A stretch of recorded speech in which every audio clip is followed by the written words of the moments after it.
They say work changes a man, but what they don't tell you is that it also reveals who people truly are. My name is Thomas Garrett, and this is the story of how my best friend, the man I considered my brother, betrayed me in the worst way imaginable. Or so I thought for 70 years. This is the truth I wish I'd known back then. Brooklyn, New York, summer 1941. The humid air hung thick over the streets of Brooklyn as I wiped the sweat from my forehead, tossing another crate of vegetables onto the delivery truck. At 22, I figured my life was pretty well mapped out. Work at my old man's grocery store, maybe marry Rebecca Sullivan from down the block, raise a family. Simple. Predictable. Tommy, you gonna stand there daydreaming? Or are you gonna help me with these boxes? I turned to see Daniel Morrison, Danny to everyone who knew him, grinning at me from the truck bed, his blonde hair plastered to his forehead from the heat. We've been best friends since we were 5 years old, growing up in the same tenement building, sharing everything from scraped knees to first crushes. I'm working, ain't I? I shot back, heaving another crate up to him. Danny caught it easily. At 6'2", he had 4 inches on me, and he never let me forget it. Working. Looks more like you're thinking about Rebecca again. Shut up, I muttered, but I couldn't help the smile tugging at my lips. You gonna ask her to marry you, or what? We're not getting any younger, Tommy, says the guy who can't keep a girl for more than 2 weeks. Danny laughed, that big infectious laugh that could light up a whole room. I'm waiting for the right one, that's all. Unlike you, I don't fall for the first pretty face I see. Rebecca ain't just a pretty face. I know. She's smart, she's kind, she's perfect. Danny jumped down from the truck, landing with a thud on the pavement. So what's stopping you? I shrugged, grabbing my canteen for a drink. Timing, I guess. Everything feels so uncertain right now. Danny's expression grew serious. He pulled out a crumpled newspaper from his back pocket, the headline screaming about German U-boats in the Atlantic. You thinking about what everyone's saying? About us getting into the war. Hard not to think about it. Roosevelt's been sending supplies to Britain. It's only a matter of time. My cousin Patrick enlisted last month, Danny said quietly. Joined the Marines. Said he wanted to do his part before they start drafting. I looked at my friend, seeing something in his eyes I didn't quite recognize. You thinking about enlisting? I don't know. Maybe. He folded the newspaper, shoving it back into his pocket. Feels wrong, you know. Sitting here selling vegetables while the whole world's on fire. Before I could respond, my father's voice bellowed from inside the store. Thomas. Daniel. Customers waiting. We exchanged a look and headed back inside, but that conversation stuck with me. It stuck with both of us. 3 months later, December 6, 1941. The recreation hall on Flatbush Avenue was packed with people, the air thick with cigarette smoke and the smell of cheap beer. It was Danny's birthday, 23, and half the neighborhood had shown up to celebrate. To Danny, someone shouted, raising a glass. To Danny, the crowd echoed. I watched my friend soak it all in, beaming like he'd won the lottery. Rebecca squeezed my hand under the table. He looks happy, she said softly. Yeah, he does. Have you noticed he's been different lately? Rebecca asked, her brown eyes studying me. Quieter. More thoughtful. I had noticed. In the weeks since our conversation by the truck, Danny had become increasingly distant, often lost in thought. But whenever I asked him about it, he'd brush it off with a joke and that signature grin. He's just got a lot on his mind, I said. We all do. Later that night, after most folks had cleared out, Danny and I sat on the front steps of his building, sharing a bottle of whiskey we'd snuck from the party. Best birthday yet, Danny said, staring up at the stars barely visible through the city lights. 23. We're practically old men now, old enough to know what we want, old enough to fight for it. He took a long swig from the bottle, then passed it to me. Tommy, I need to tell you something. The serious tone made me straighten up. What's going on, Danny? He was quiet for a long moment, working his jaw like he was chewing on difficult words. I've been thinking about what I said. About enlisting. My stomach dropped. Danny, just listen, okay? He turned to face me, his blue eyes intense in the dim streetlight. We both know we're going to war.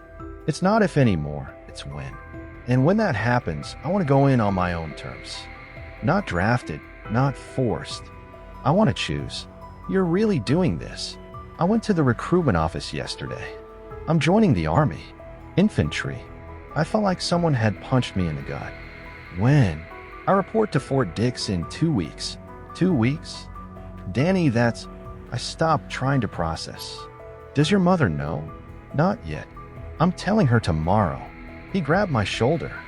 Tommy, come with me. What? Enlist with me. We've done everything together our whole lives. Let's do this together too. I stared at him, torn between a dozen different emotions. Fear, excitement, loyalty, doubt. I need to think about it. Rebecca, we'll wait for you. If she loves you, she'll wait. Danny's grip tightened. I know it's scary. Hell, I'm terrified. But I'd rather be terrified with my best friend by my side than safe and alone back here. I looked at my friend, my brother in everything but blood, and felt something shift inside me. Maybe he was right. Maybe this was what we were supposed to do. Let me talk to Rebecca, I said finally. Give me that. Danny's face split into a grin. That's all I'm asking. We sat there in comfortable silence, passing the whiskey back and forth, neither of us knowing that in less than 12 hours, the decision would be made for us. December 7th, 1941, Sunday morning. I was having breakfast with my family when my younger sister burst through the door, her face pale. Turn on the radio. Now. My father fumbled with the dial, and then the announcer's urgent voice filled our small kitchen. Japanese forces have attacked Pearl Harbor, Hawaii, by air and sea. We repeat, Pearl Harbor has been attacked. The fork slipped from my mother's hand, clattering against her plate. God help us, my father whispered. I was already standing, already reaching for my coat. I had to find Danny. The streets were chaos, people running, shouting, crying. I found Danny standing outside the recruitment office, which was already flooded with young men. Our eyes met across the crowd. He didn't have to say anything. I knew. We walked inside together. 6 weeks later, Fort Benning, Georgia, January 1942. Basic training was hell. Pure, unfiltered hell. Move it, ladies. My grandmother runs faster than you, and she's been dead for 5 years. Sergeant Kowalski was 6 feet of pure mean, and he seemed to take particular pleasure in making our lives miserable.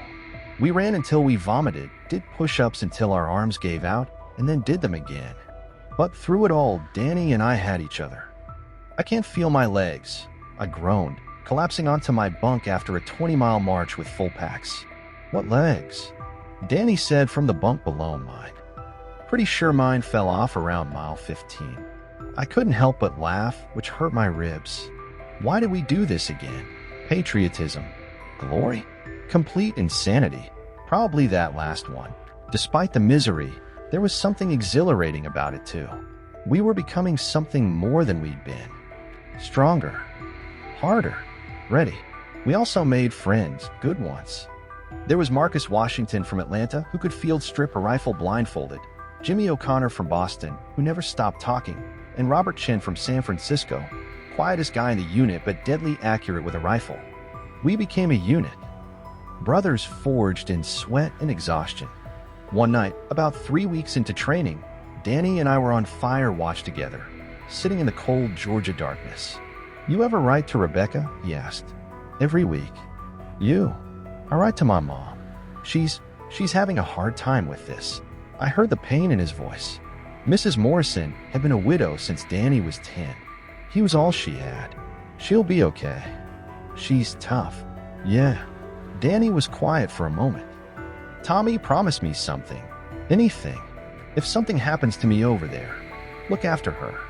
Make sure she's okay. Don't talk like that. Promise me. His voice was firm, urgent. I promise. But nothing's going to happen to you, Danny. We're going to get through this, come home, and everything will go back to normal. Even as I said it, I knew it was a lie. Nothing would ever be normal again. April 1942, shipping out. The day finally came. We were heading to England, joining the build-up for what everyone said would be the eventual invasion of Europe. I stood on the dock in New York Harbor, my duffel bag at my feet, watching the massive transport ship that would carry us across the Atlantic. Rebecca stood beside me, trying not to cry. I'll write every day, I promised, holding her hands. You better. Her voice cracked. You better come back to me, Thomas Garrett. I will. I swear it. She kissed me then, hard and desperate, and I tried to memorize everything about that moment. The smell of her perfume, the softness of her lips, the way her hands trembled in mine. I love you, she whispered. I love you too. The whistle blew. Time to go. I found Danny on the deck, waving to his mother on the dock. She looked so small, so fragile, her handkerchief pressed to her face. You okay? I asked. No, he said honestly. But I will be. As the ship pulled away from the dock, away from everything we'd ever known, Danny turned to me with that familiar grin, though it didn't quite reach his eyes this time. Well, Tommy, here we go. You and me against the world. I clapped him on the shoulder. Just like always, we watched New York disappear into the distance, neither of us speaking, both of us knowing that the boys who'd left that dock would not be the same men who returned. If we returned at all. England, May 1942. The English countryside was nothing like I'd imagined. Green, impossibly green, even in the gray drizzle that seemed to fall every other day. Our unit was stationed outside a small town called Tidworth, training for what the officers kept calling future operations, which everyone knew meant the invasion of France, though nobody said it out loud. Mail call. The shout brought everyone running. Letters from home were the only thing keeping us sane. Little pieces of the world we'd left behind. Morrison, Garrett, Danny, and I pushed through the crowd. I got 3 letters, 2 from Rebecca and 1 from my mother. Danny got a single envelope, his mother's shaky handwriting on the front. We sat on our bunks, reading in silence. Rebecca's letters were full of everyday details, her job at the textile factory, neighborhood gossip, how much she missed me. Normal things that felt surreal in this place where we trained to kill. Everything okay back home? Danny asked, folding his letter carefully. Yeah, you. Mom's okay. Working too hard, but okay. He paused. She said Mrs. Sullivan asks about you all the time. Checking on Rebecca. That's kind of her. Danny lay back on his bunk, staring at the ceiling. You ever wonder if we made a mistake? Coming here. It was the first time he'd ever expressed doubt. Sometimes. But we're here now. Gotta see it through. Yeah, he said softly. Gotta see it through. June 1942. Training intensifies. The exercises became more brutal, more realistic. Live ammunition, night operations, amphibious assault training. They were preparing us for something big. Our squad had grown tight. Danny, me, Marcus, Jimmy, and Robert. We moved like one unit now, anticipating each other's movements, covering each other's backs. But I started noticing changes in Danny. He volunteered for every dangerous assignment. Took unnecessary risks during exercises. It was like he was trying to prove something, or maybe trying to feel something. Danny's been acting weird, Marcus said one night while we cleaned our rifles. What do you mean? More aggressive. Reckless. Marcus looked at me. You notice it too, right? I had, but I didn't want to admit it. He's just focused. That ain't focus, Tommy. That's something else. I found Danny that night, sitting alone outside the barracks, smoking a cigarette. Since when do you smoke? I asked, sitting beside him. Since I got here. He took a long drag. Helps with the nerves. Marcus thinks you're taking too many risks. Marcus should mind his own business. The harshness in his voice caught me off guard. Danny, what's going on with you? He was quiet for a long time, the cigarette burning down between his fingers. You ever feel like you're not doing enough? Like nothing you do matters. We're training. Preparing. For what? We've been here 3 months, Tommy. 3 months of pretending, practicing, playing soldier while real men are dying in North Africa, in the Pacific. He flicked the cigarette away. I didn't come here to play. This is part of it. We can't just what? Be useful. Make a difference. He stood abruptly. Forget it. You wouldn't understand. He walked away, leaving me sitting there confused and concerned. That's when things started changing between us. July 1942, the assignment. Captain Reeves called us into his office, just Danny and me. That was unusual. At ease, gentleman. Reeves is a career officer, tough but fair. He studied us for a moment.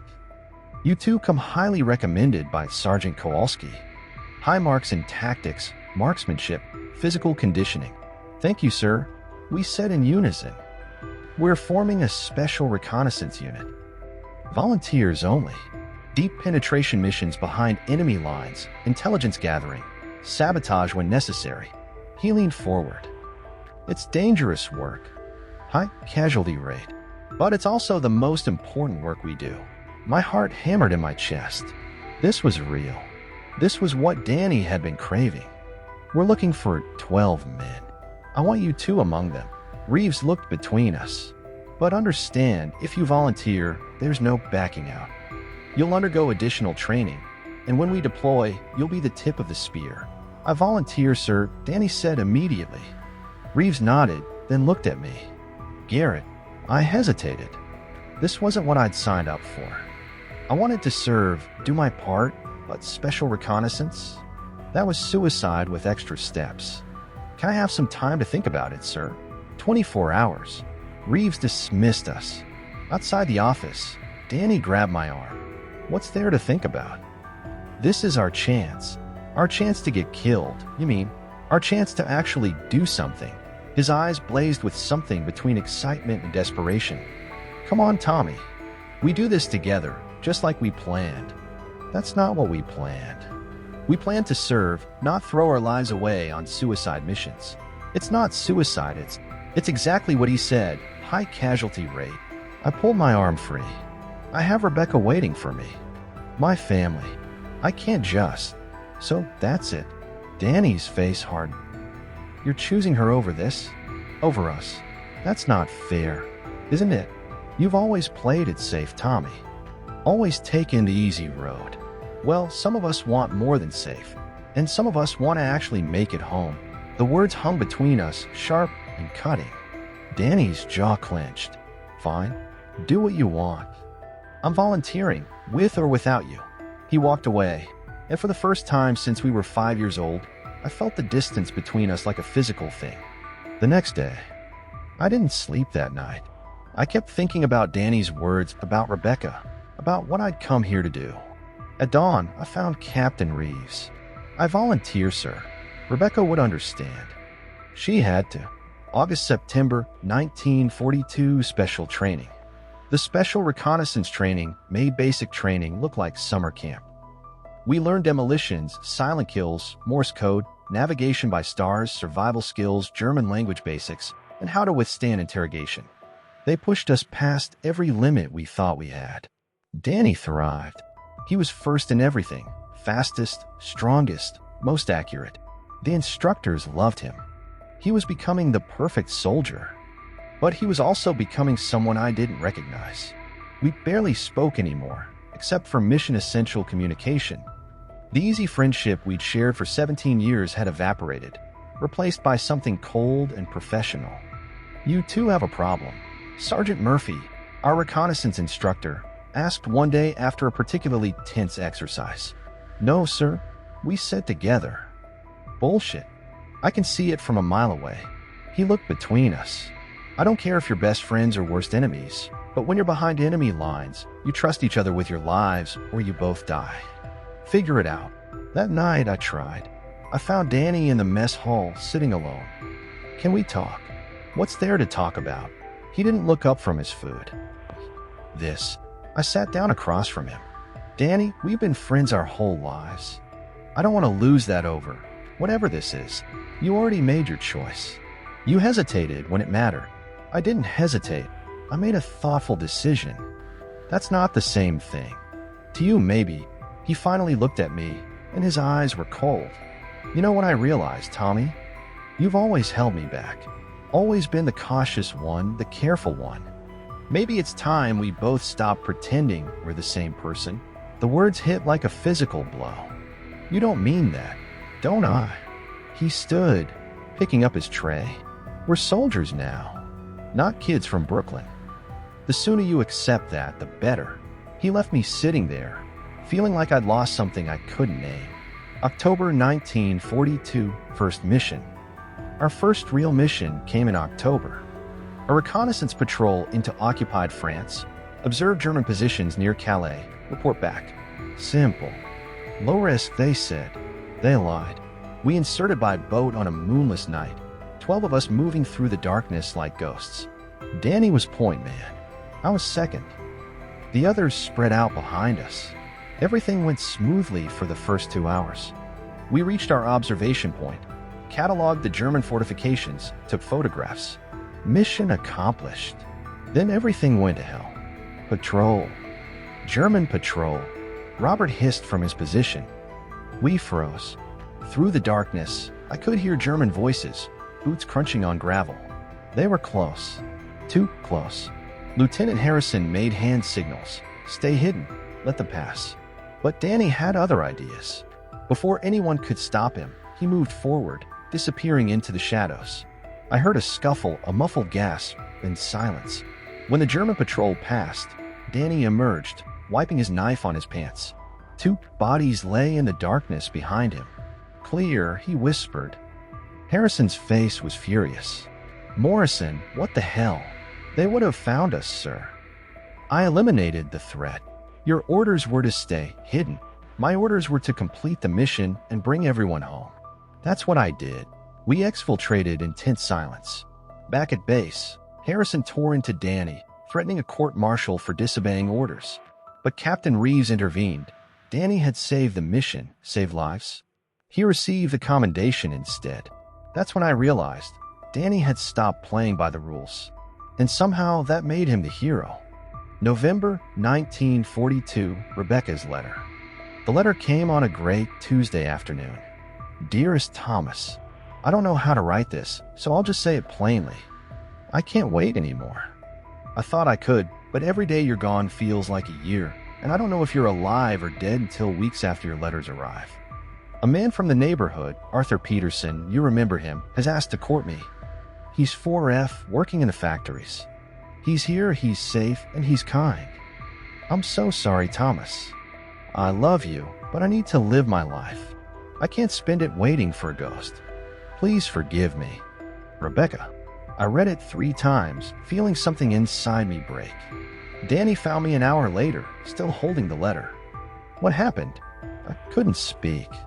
I just handed him the letter. He read it, his face darkening. Tommy, I'm sorry. You were right, I said numbly. I should have stayed safe. Should have stayed home. Then maybe. No, don't do that. For the first time in months, Danny's voice softened. This isn't your fault, isn't it? I chose to come here. Chose this over her. Danny sat beside me, and for a moment, he was my friend again. She made her choice too. That's on her, not you. We sat there in silence, and I felt hollow. Everything I'd been fighting for, getting home to Rebecca, building that life I'd planned, had just disappeared. What do I do now? I asked. Danny's hand gripped my shoulder. You keep fighting. You survive. And when this is over, you build something new. I don't know if I can. You can. We both can. He stood, pulling me up with him. Come on, let's get a drink. There's a pub in town that doesn't ask questions. That night, for the first time since our fight, Danny and I talked like we used to. He told me about his fears, his nightmares, why he'd been so reckless. I told him about feeling lost, feeling like I'd made the wrong choices. By the time we stumbled back to base, drunk and laughing despite everything, I thought maybe we'd found our way back to each other. I was wrong. December 1942, the impossible order. Our unit was called in for a special briefing. Top secret. When we entered the room, 3 British intelligence officers stood beside Captain Reeves. Gentlemen, what I'm about to tell you doesn't leave this room, Reeves began. We've identified a high-value target, a German colonel overseeing defensive fortifications along the French coast. Intelligence believes he's carrying classified documents about troop deployments and coastal defenses. One of the British officers stepped forward. We need those documents, and we need the colonel eliminated. This is an assassination mission, Reeves said bluntly. Deep penetration, high risk. We need 2 volunteers. My stomach sank. I knew what was coming. Morrison. Garrett. Reeves looked at us. You're our most experienced team. Are you willing? Danny didn't hesitate. Yes, sir. All eyes turned to me. After Rebecca's letter, after everything, part of me didn't care anymore. What was I fighting to get home to? Yes, sir. Good. You deploy in 1 week. Briefing materials are in the folder. Memorize everything, then burn it. After the briefing, Danny pulled me aside. He looked excited, more alive than I'd seen him in months. This is it, Tommy. This is what we've been training for. It's a suicide mission. No, it's a mission we're going to complete. His eyes blazed. Think about it, we pull this off, we could change the course of the war. Save thousands of lives. Or die trying. Better to die doing something that matters than to live having done nothing. I looked at my friend and realized he'd moved beyond me. Beyond fear, beyond doubt. He'd become something pure and terrible, a weapon pointed at the enemy. And I was terrified of what that meant for both of us. December 15th, 1942, the mission. We inserted just after midnight, parachuting into the French countryside 20 miles from the target. Everything was planned to the minute. Infiltration, observation, execution, extraction. But plans never survive contact with the enemy. We reached the German colonel's headquarters, a requisition chateau, by dawn. We spent the day hidden in the woods, watching the patterns, counting guards, identifying weaknesses. 6 guards rotating every 4 hours, Danny whispered, sketching the layout. Best window is 0200 hours, shift change. They get sloppy. What about the documents? Colonel's quarters, 2nd floor, east wing. We get in, neutralize him, grab the documents. We're out in 10 minutes. And if something goes wrong? Danny looked at me, and I saw something in his eyes that chilled me. Nothing's going wrong. At 0200 hours, we moved. Everything happened exactly as Danny predicted. Distracted guards, unlocked window, silent entry. We were inside in minutes, moving through the darkened hallways like shadows. The colonel's quarters were at the end of the hall. Danny tested the door. Unlocked. We entered, weapons ready. The colonel slept in his bed, documents scattered across the desk by the window. Danny moved toward the bed, knife drawn. Then the colonel's eyes opened. Everything seemed to happen in slow motion. The colonel reached for something under his pillow, a pistol. Danny lunged. I dove for the desk, grabbing the documents. A shot rang out, deafeningly loud in the small room. Danny grunted, staggered. Danny. I turned, saw blood spreading across his shoulder. The colonel was dead, Danny's knife in his throat. But Danny was hit. I'm fine, he gasped. Grab the document. We gotta move. Alarms blared. Shouts in German. Boots pounding on stairs. We ran. The chateau exploded into chaos behind us. Searchlights, gunfire, dogs barking. We crashed through the woods, Danny bleeding badly, me half-dragging him. Go, Danny wheezed. Leave me. Get the documents back. Shut up. We're both getting out. More gunfire. Bullets shredding leaves around us. We reached a ravine, a stream at the bottom. Jump! I shouted. We plunged into the icy water, the current carrying us downstream, away from the chaos. I held on to Danny, held on to the documents, refusing to let either go.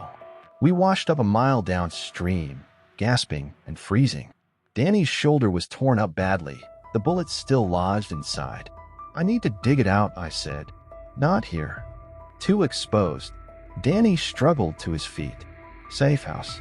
5 miles northeast. We moved through the darkness, Danny growing weaker with every step. By the time we reached the safe house, an abandoned farmhouse, he could barely stand. I laid him on the floor, lit a lamp, examined the wound. This is bad, Danny. Really bad. Just get the bullet out. I didn't have proper tools. I heated my knife in the lamp flame, gave Danny a piece of leather to bite on. What I did next, I'll carry with me forever. Danny's screams. The blood. The terrible intimacy of digging through your best friend's flesh to save his life. But I got the bullet out. I bandaged him with torn cloth, held pressure until the bleeding slowed. Danny drifted in and out of consciousness, fevered and pale. Tommy, he mumbled. The documents. I looked at the blood-soaked papers I'd saved. Mission accomplished. At what cost? We got them. We're going home. Good, good. His eyes closed. Tell my mother. Tell her I did something that mattered. Tell her yourself. You're not dying on me, Danny. But as I sat there in that cold farmhouse, listening to Danny's labored breathing, watching him hover between life and death, I made a decision. A decision that would haunt me for the next 70 years. A decision that felt like the ultimate betrayal. The farmhouse, December 16th, 1942 dawn. Danny's fever had worsened through the night. He thrashed and mumbled, burning up despite the December cold. I'd done everything I could, cleaned the wound again, forced water down his throat, tried to keep him warm. But it wasn't enough. He needed real medical attention, antibiotics, the hospital. And we were trapped in occupied France, 5 miles from where half the German army was searching for us. I looked at the documents spread on the floor, blood-stained but readable. Troop movements, defensive positions, fortification plans. Exactly what command needed for the invasion planning. Then I looked at Danny, my best friend, dying on the floor of an abandoned farmhouse. The extraction point was 10 miles north. The resistance contact would be there at 2,100 hours, 9 o'clock tonight. One chance. If we missed it, we were on our own. Danny couldn't walk 10 miles. Hell, he could barely breathe. I had 3 options. 1. Stay here, hope Danny recovered enough to move. Risk missing extraction. Risk German patrols finding us. 2. Leave the documents, carry Danny to extraction. Save my friend, lose the mission. 3. Take the documents, leave Danny hidden, come back for him after I delivered the intelligence. Every option felt like a betrayal. Of Danny, of the mission, of myself. Tommy, Danny's eyes fluttered open, glazed with fever. You gotta go. I'm not leaving you. Mission matters. He coughed, bloody spittle on his lips. Get those documents home. Not without you. You stubborn bastard. He almost smiled. Always trying to save me. His eyes closed again. His breathing grew shallow, rattling. I sat there, torn apart by an impossible choice. Then I made my decision. I wrapped Danny in every blanket I could find, left him with water and the medical supplies. I hid him in a root cellar beneath the farmhouse, concealed the entrance with debris. I'm coming back for you, I whispered, though he couldn't hear me. I swear to God, Danny, I'm coming back. I took the documents and started moving north. The next 8 hours were the longest of my life. Every step away from that farmhouse felt like abandoning my brother. But I told myself, get the documents to extraction, alert command, organize a rescue mission. Danny would understand. Danny would do the same. I reached the extraction point at 1900 hours, 2 hours early. The resistance contact arrived exactly at 2100, right on schedule. The documents? He asked in accented English. I handed them over. My partner is wounded. 5 miles south, abandoned farmhouse near. No time. Germans are sweeping the area. We must go now. I'm not leaving without him. Then you both die. His face was hard. And the documents mean nothing. Choose. I chose. God help me, I chose. England, December 18th, 1942. I reported to Captain Reeves the moment we landed. Where's Morrison? He asked immediately. Wounded. I had to leave him to extract the documents. We need to send a rescue. It's been 2 days, Garrett. If he's not dead, he's captured. Then we get him back. Reeves' face was grim. We can't risk another operation for one man, especially not in an area now crawling with Germans. I'm sorry. Sorry. He's alive. He could be. He's gone, soldier. You did your duty. You brought back intelligence that will save thousands of lives. Reeves put a hand on my shoulder. Morrison knew the risks. You both did. I stood there, shaking with rage and grief and guilt. You're getting a commendation, Reeves said. What you did took incredible courage. Courage. They called it courage. I called it abandonment. January 1943, the news. The official telegram came 3 weeks later. Private Daniel Morrison, missing in action, presumed captured. 2 weeks after that, Private Daniel Morrison, confirmed killed in action. They said he died in German custody. They said it was quick. They said a lot of things that were supposed to make it easier. None of it helped. I wrote to his mother. What could I say? I left your son to die so I could complete the mission? I chose documents over his life? I told her Danny died a hero, that he saved my life, that his sacrifice meant something. All lies to cover the truth. I abandoned him. March 1943, the package. I was packing for deployment to North Africa when Marcus found me. Tommy, this came for you. He handed me a small package, beaten up and stained. Came through the Red Cross. From Danny. My hand shook as I opened it. Inside was Danny's journal, a small leather notebook I'd seen him writing in but never read, and a letter sealed with my name on it. The letter was dated December 15, 1942, the night of the mission. Tommy, if you're reading this, I'm probably dead. Knowing my luck, probably die doing something stupid and heroic. Or just stupid. I'm writing this before we go in tonight because there are things I need you to know. Things I should have said months ago, but was too proud, too angry, too messed up to say. I've been a terrible friend. I know that. I pushed you away when you hesitated about volunteering for recon. I called you a coward when you were just being smart. I resented you for having something to live for when I felt like I had nothing. The truth is, I've been jealous of you our whole lives. You always knew what you wanted. Rebecca, the store, a simple life. You had purpose. I never did. Coming here, becoming this, it's the first time I ever felt like I mattered. But I took it too far. I became obsessed with being the hero, with proving myself. And I nearly destroyed the best friendship I've ever had. I know you probably think I'm reckless. Maybe I am. But every risk I take, every mission I volunteer for, it's not because I don't value my life.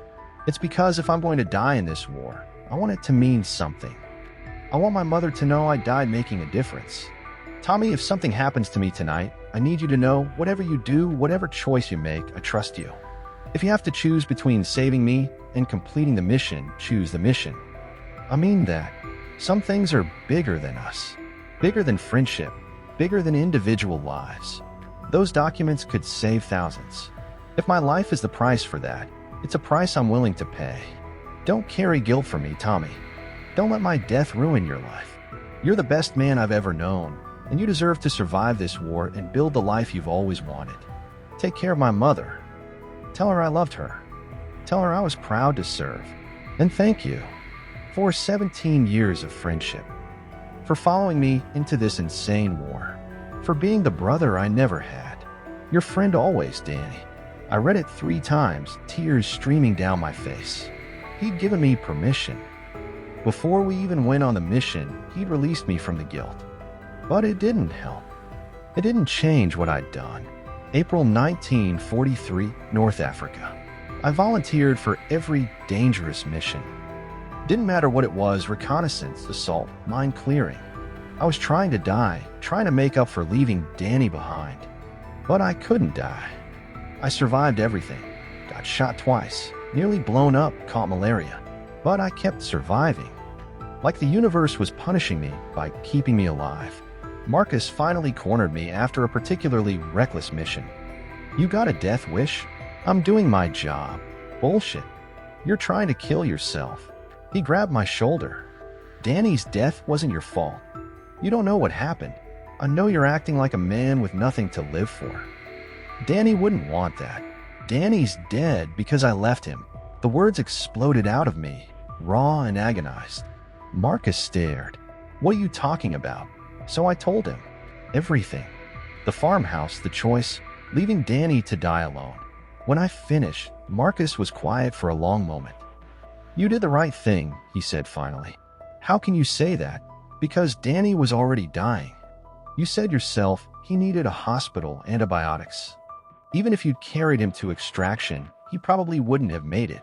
Marcus met my eyes. But those documents, they're being used right now to plan operations that are saving lives.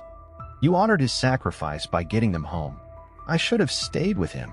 Then you'd both be dead, and those documents would be ashes. Danny understood that. That's why he told you to go. Marcus shook his head. You're not guilty of abandonment, Tommy. You're guilty of being the one who survived. That's not the same thing, but it felt the same. June 1944, D-Day. I was in the third wave at Omaha Beach. The beach was hell. bodies everywhere, water red with blood, bullets and shells making the world scream.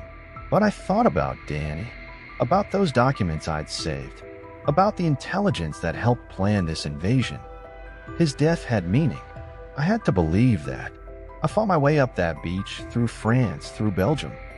I survived the Battle of the Bulge, the crossing of the Rhine. I survived the entire goddamn war. When Germany surrendered in May 1945, I felt nothing.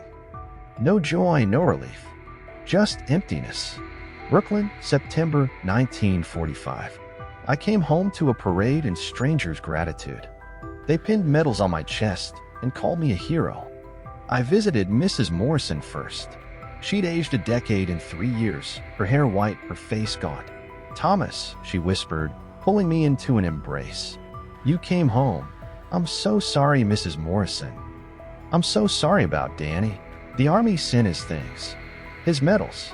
They said he died bravely." She pulled back, studying my face. "Tell me the truth. How did my son die? I could have lied. Should have lied. But I owed her the truth. I left him, Mrs. Morrison. He was wounded, and I left him to complete the mission. By the time I could get back, he was gone. I waited for her to scream at me, to hit me, to tell me I should have died instead. She just nodded slowly. He would have wanted that. Danny always said the mission came first. She took my hands. Thank you for bringing him home the only way you could. Thank you for making his death matter. Her forgiveness was worse than her hatred could ever have been. The years after, I tried to build a life, worked at the store with my father. Eventually met a woman named Helen, got married, had 2 kids, built that simple life I'd always wanted. But Danny haunted me, every day, every night. The choice I'd made, the friend I'd abandoned. I never told anyone the full story. Not Helen, not my kids. I carried it alone, a weight that never lightened. The nightmares never stopped. Me running through that forest. Danny calling my name. Me choosing the documents over him, over and over and over. Rebecca married Arthur Peterson. They had 4 kids, a good life.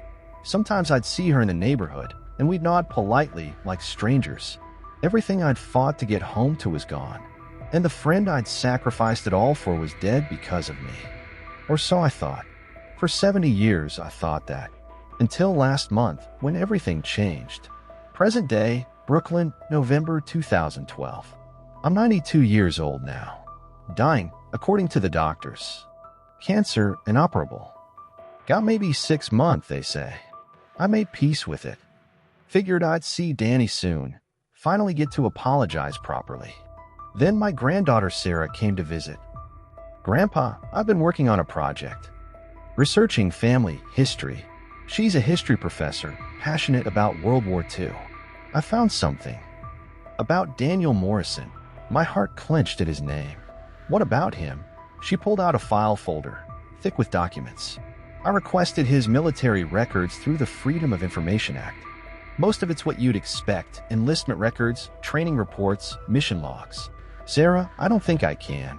But there's something else. Something that was classified until 2002. She opened the folder, pulled out a yellow document. "Grandpa, Danny didn't die in German custody. The world seemed to stop." "What?" "He was captured after you left. The Germans interrogated him. They wanted information about the raid, about Allied operations." She looked at me with tears in her eyes. "He gave them nothing. For 3 days, they tortured him, and he never broke. Couldn't breathe. On the 3rd day, other prisoners staged an escape. Danny was too weak to go with them, but he created a distraction, attacked the guards, started a fire. He died helping others escape." She handed me the document. "This is a testimony from one of the men who survived. A French resistance fighter named Claude Beaumont." My hands shook as I read. The American soldier, Morrison, he saved our lives. He knew he was dying from his wounds, knew he couldn't escape with us. But he fought anyway. He gave us time.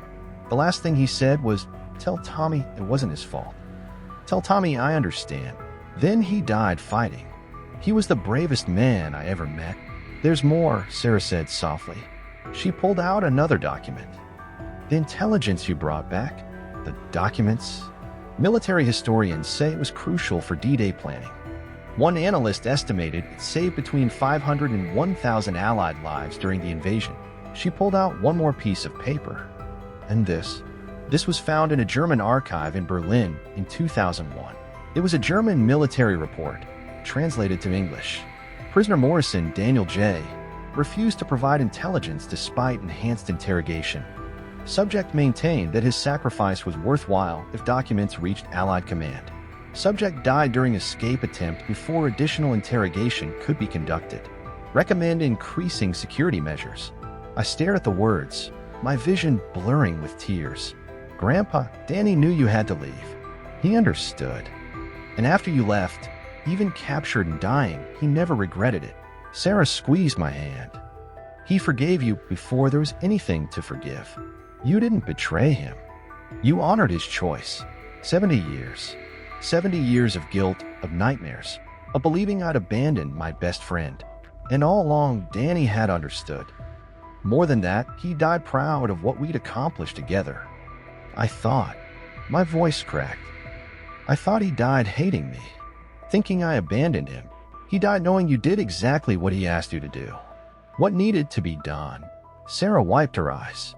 And Grandpa, those 500 to 1,000 lives the documents saved, they had children, grandchildren, great-grandchildren.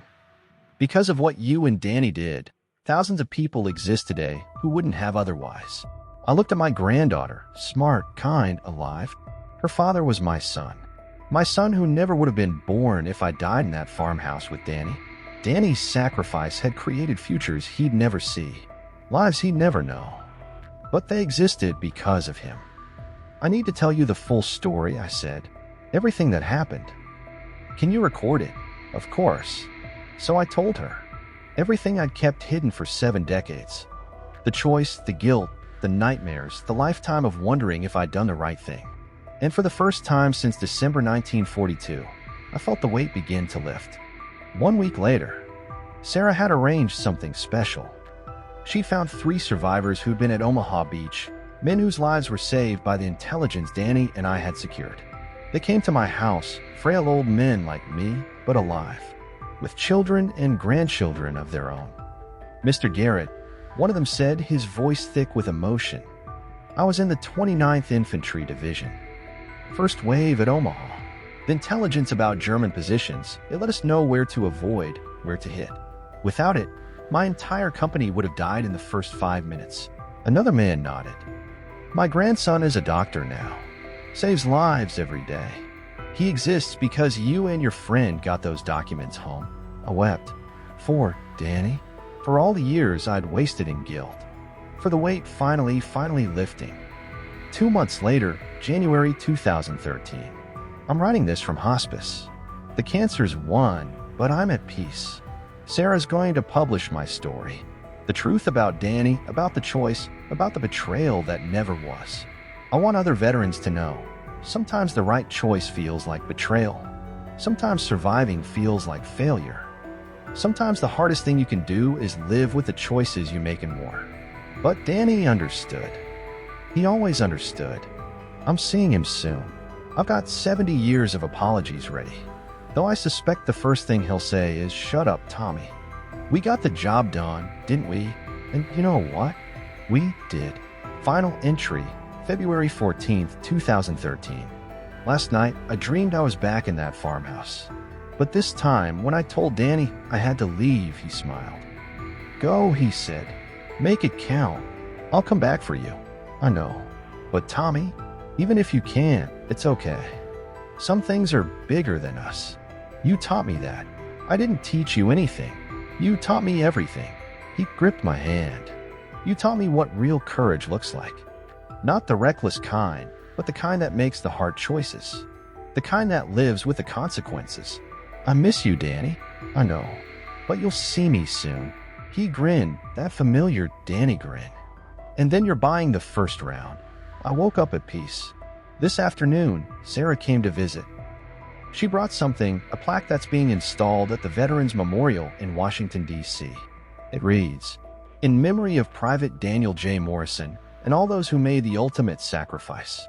Their courage saved lives they would never know, created futures they would never see, and changed the world in ways they could never imagine.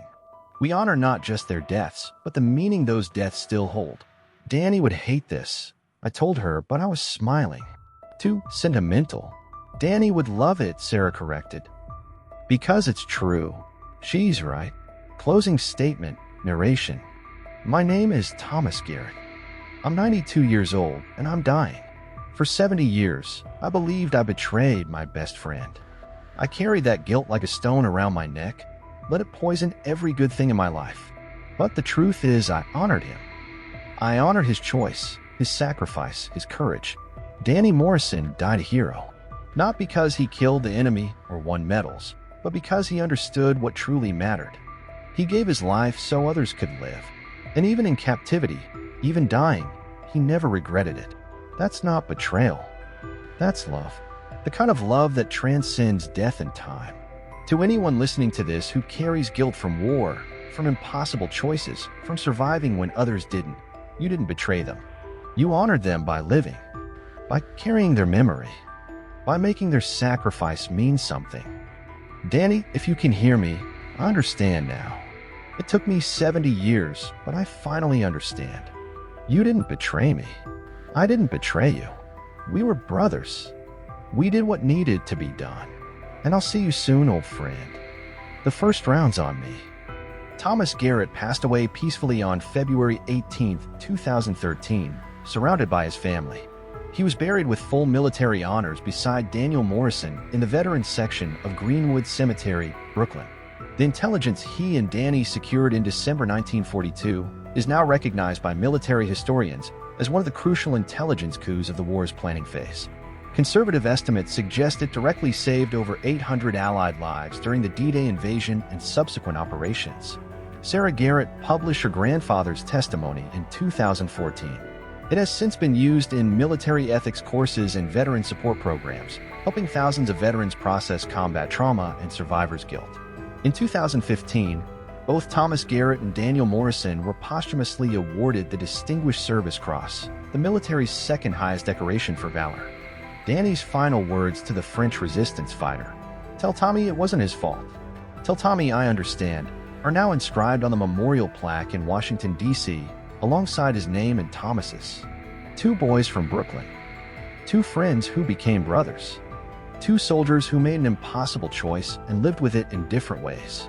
Their story reminds us that betrayal and sacrifice sometimes look the same, that guilt and honor are separated by truth, and that the bonds of true friendship transcend even death itself.